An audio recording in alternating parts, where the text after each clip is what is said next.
لوہے وغیرہ کی انگوٹھی پہن کر نماز پڑھنا کیسا؟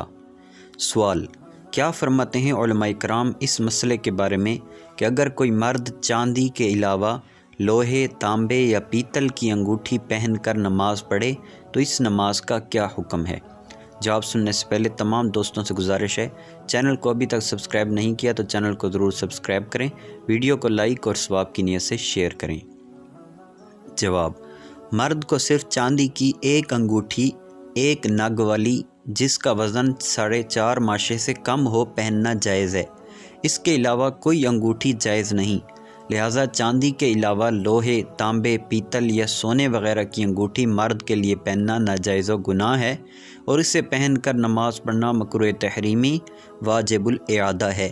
لہٰذا ایسا شخص وہ ناجائز انگوٹھی اتار کر ان نمازوں کا اعادہ کرے، یعنی انہیں دوبارہ پڑھے اور توبہ بھی کرے، نیز آئندہ بھی کبھی ایسی انگوٹھی نہ پہنے۔ واللہ اعلم عز وجل ورسولہ اعلم، صلی اللہ تعالی علیہ وآلہ وسلم۔